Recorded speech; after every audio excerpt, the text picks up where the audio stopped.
on our continent.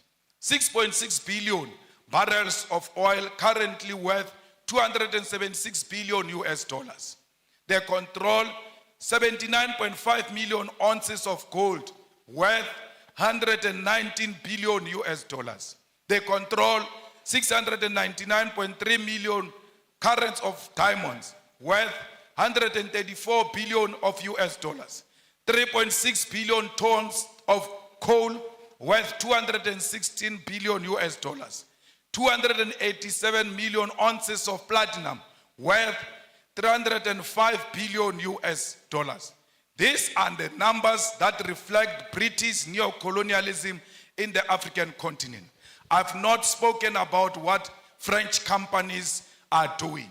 The Portuguese continue to play a significant role in the economy of Mozambique and Angola. The French continue to micromanage all the countries that were their colonies except the recent liberated zones of Mali and Burkina Faso. Comrades, the French are brutal to a point that post-colonialism, they still make certain African countries to pay colonial tax to France. The French are brutal because some of their former colonies, their reserve banks are still in France.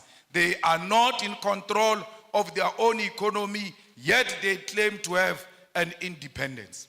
We, as progressive Pan-Africanists, must fully associate with and support all revolutionary actions of fighters who are removing puppets of French imperialism from political office and power.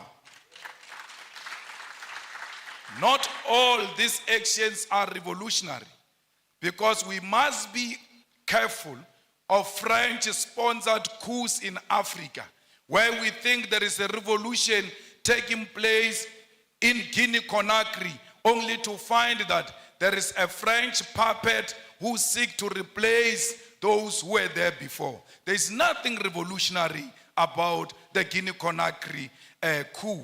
We ought to separate that there can never be a revolutionary coup that reinforces French imperialism on African soil.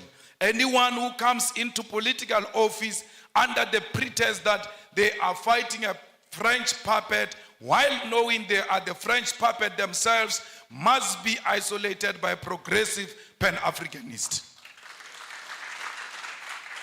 All French soldiers and military must leave the African continent, and this also should apply to neo-colonial military bases, including the African Command Center of the USA.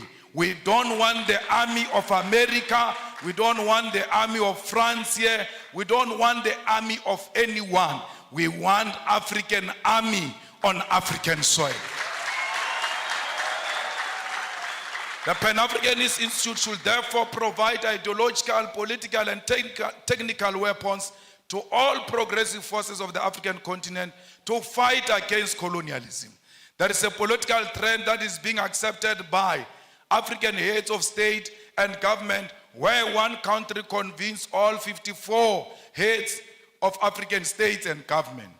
The United States of America, France, China, Russia, and United Kingdom convene all 54 heads of states and government for a meeting, and they all go following each other like Casey and Jojo as a heads of states to listen to one head of state, 51 of them. Sometime